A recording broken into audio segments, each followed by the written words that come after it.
Halo, senang bisa berjumpa kembali. Semoga kita semua dalam keadaan sehat selalu ya. Hari ini kita akan belajar IPS kelas 6, tema 2, subtema 2, bekerja sama mencapai tujuan. Upaya mempertahankan kemerdekaan Republik Indonesia bersama saya, Pak Pram.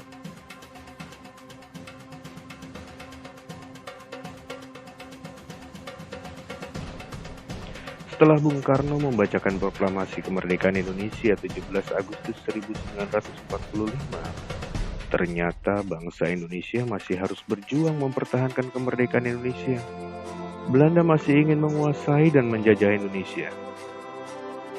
Di bawah pimpinan Jenderal Van Mook, Belanda kembali mendatangi Indonesia untuk melakukan agresi demi merebut negeri yang pernah mereka jajah berabad-abad lalu. Pasukan Belanda yang menyebut diri NICA, Netherlands Indies Civil Administration, ikut membonceng kedatangan rombongan tentara sekutu yang saat itu berhasil mengalahkan Jepang dalam Perang Dunia Kedua. Kedatangan NICA berhasil membangkitkan semangat masyarakat Indonesia untuk mempertahankan kemerdekaan Indonesia.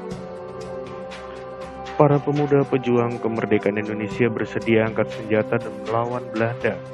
Meski mereka tahu jika angkat senjata melawan penjajah, itu sama saja dengan mencari mati. Beberapa pertempuran untuk mempertahankan kemerdekaan Indonesia. Yang pertama ada pertempuran Surabaya, pertempuran Medan Area, pertempuran Ambarawa, Bandung Lautan Api, dan masih banyak lagi yang lainnya. Pertempuran Surabaya terjadi sejak tanggal 27 Oktober hingga 20 November 1945. Puncak pertempuran adalah pada tanggal 10 November 1945. Tentara Inggris mendarat di Jakarta tanggal 15 September 1945, lalu mendarat di Surabaya tanggal 25 Oktober 1945 di bawah pimpinan Brigadir Jenderal Malaki. Pasukan Inggris mengemban tugas dari sekutu untuk melucuti tentara Jepang, membebaskan para tawanan perang dan memulangkan tentara Jepang ke negaranya. Selain itu, pasukan Inggris juga membawa misi mengembalikan Indonesia kepada pemerintahan Belanda sebagai wilayah jajahannya. Misi inilah yang membangkitkan amarah rakyat Indonesia. Di Surabaya dikibarkan bendera Belanda di Hotel Yamato. Pengibaran bendera merah putih biru itu melahirkan insiden tunjungan. Dalam insiden tunjungan tersebut, para pemuda berusaha menurunkan bendera Belanda dan merobek kain yang berwarna biru, lalu mengibarkan kembali merah putihnya. Insiden itu memuncak pada tewasnya Brigadir Jenderal Malabi 30 Oktober 1945. Tokoh pelopor muda Surabaya yang giat menyemangati para pemuda dan pejuang di kota Surabaya adalah Sutomo, atau lebih dikenal dengan Bung Tomo. Seruan Bung Tomo dengan slogannya yang khas, "Rawe-rawe rantas, malang-malang putih." Artinya, segala sesuatu yang merintangi maksud dan tujuan harus disingkirkan. Tidak ada pilihan lain bagi bangsa Indonesia selain merdeka atau mati. Mereka rela berkorban jiwa raga demi mempertahankan kemerdekaan Indonesia.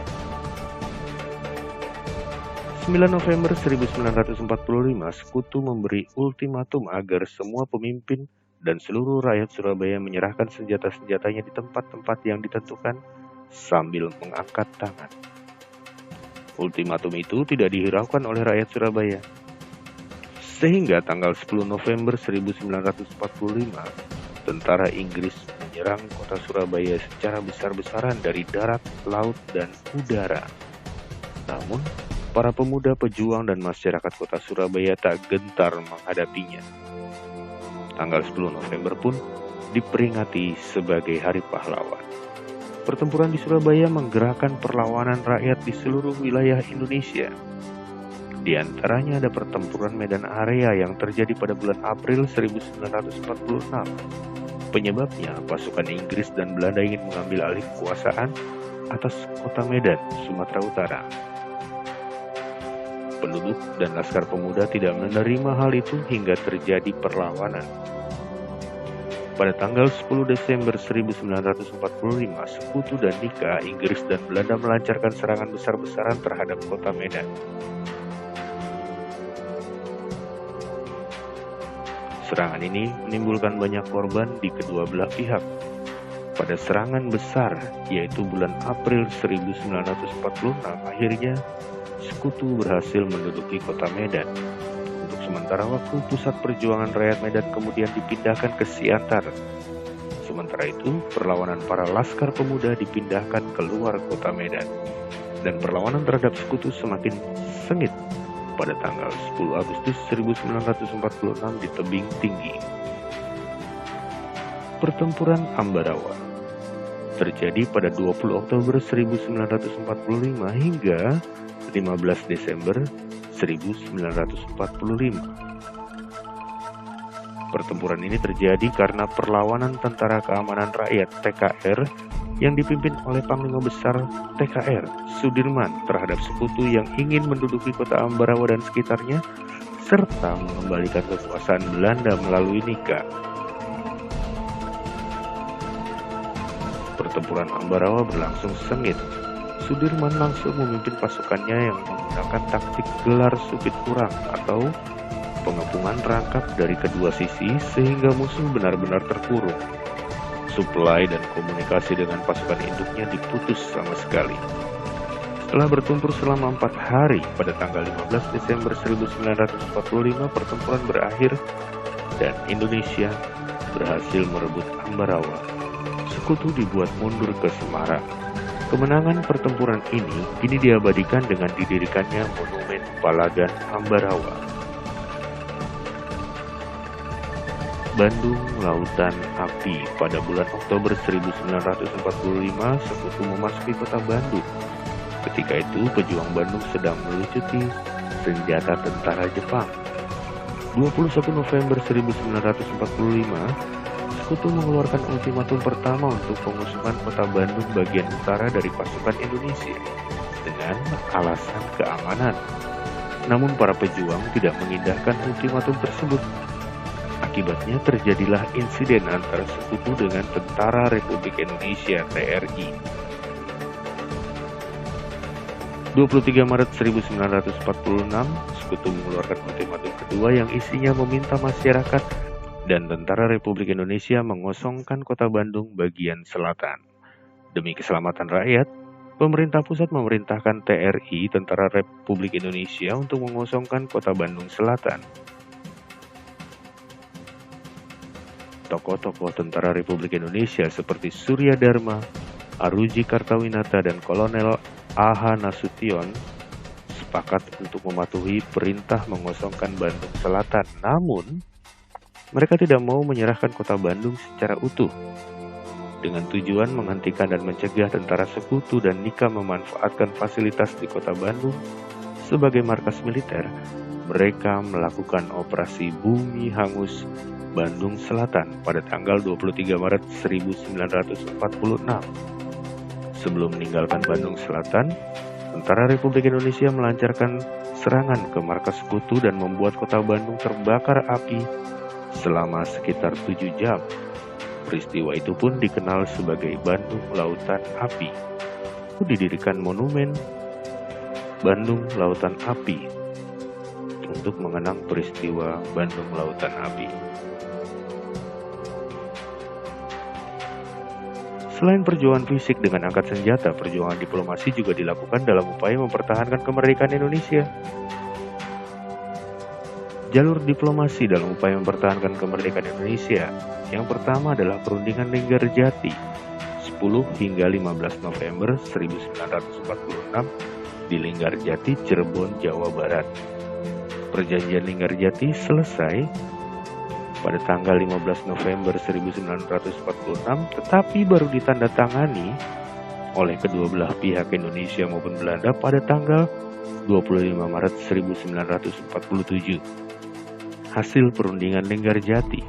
Yang pertama, Belanda mengakui de facto Republik Indonesia dengan wilayah meliputi Sumatera, Jawa, dan Madura.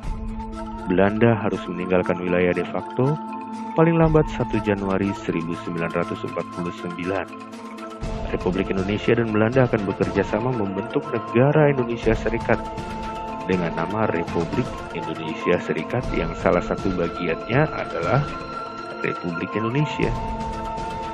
Republik Indonesia Serikat dan Belanda akan membentuk Uni Indonesia Belanda dengan Ratu Belanda sebagai ketuanya.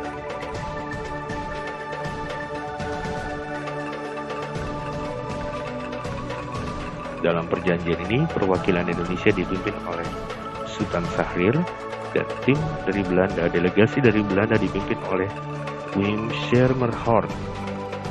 Perjanjian ini tidak berjalan mulus. Tanggal 21 Juli 1947 terjadi agresi militer Belanda yang pertama.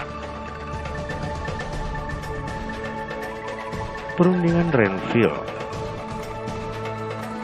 Tanggal 8 Desember 1947 di atas kapal Renville milik Amerika Serikat yang berlabuh di Pelabuhan Tanjung Priok, Jakarta.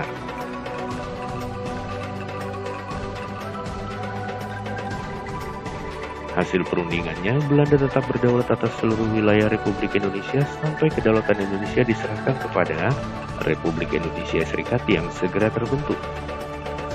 Republik Indonesia Serikat mempunyai kedudukan yang sejajar dengan negara Belanda dalam Uni Indonesia Belanda. Republik Indonesia akan menjadi bagian dari Republik Indonesia Serikat.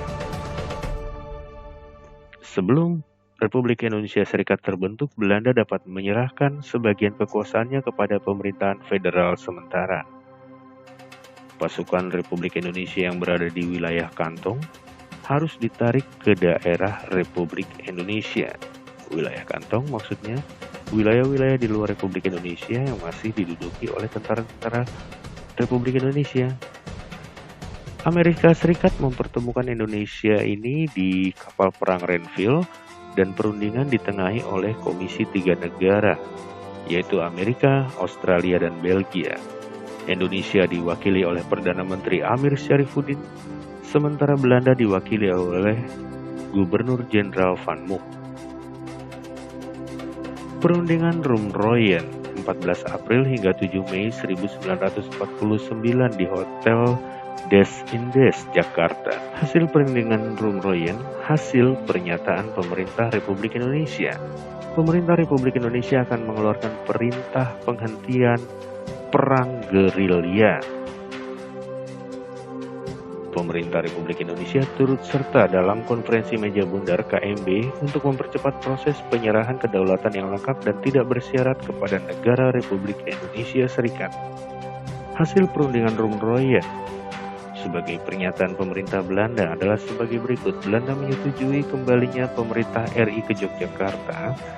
Pemerintah Belanda membebaskan tanpa syarat para pemimpin RI dan tahanan politik lain yang ditahan sejak tanggal 19 Desember 1948. Pemerintah Belanda setuju Republik Indonesia akan menjadi bagian dari Republik Indonesia Serikat. KMB akan diadakan secepatnya di Den Haag, Belanda, setelah Republik Indonesia dikembalikan ke Yogyakarta. Delegasi Indonesia dalam perundingan Roem-Royen adalah Muhammad Rum. Sedangkan delegasi Belanda dipimpin oleh Herman van Rooyen, sehingga perundingan ini diberi nama Perundingan Roem-Royen. Tujuan perundingan Roem-Royen jika disimpulkan adalah untuk menyelesaikan masalah kemerdekaan Indonesia sebelum konferensi meja bundar di Den Haag dilaksanakan. Konferensi meja bundar tanggal 23 Agustus sampai 2 November 1949 di Den Haag, Belanda. Hasil konferensi meja bundar, Belanda mengakui negara Republik Indonesia Serikat (RIS) sebagai negara merdeka dan berdaulat. Penyerahan kedaulatan akan dilaksanakan pada tanggal 30 Desember 1949. Masalah Irian Barat akan dirundingkan lagi dalam waktu 1 tahun setelah pengakuan kedaulatan RIS. Akan dibentuk satu Uni Indonesia Belanda berdasarkan kerjasama sukarela dan sederajat. Kapal-kapal perang Belanda akan ditarik dari Indonesia dan beberapa korvet kapal perang kecil akan diserahkan kepada Republik Indonesia Serikat. Tentara Belanda akan ditarik dari Indonesia dan NIL dibubarkan dan akan digabungkan dengan APRIS, Angkatan Perang Republik Indonesia Serikat.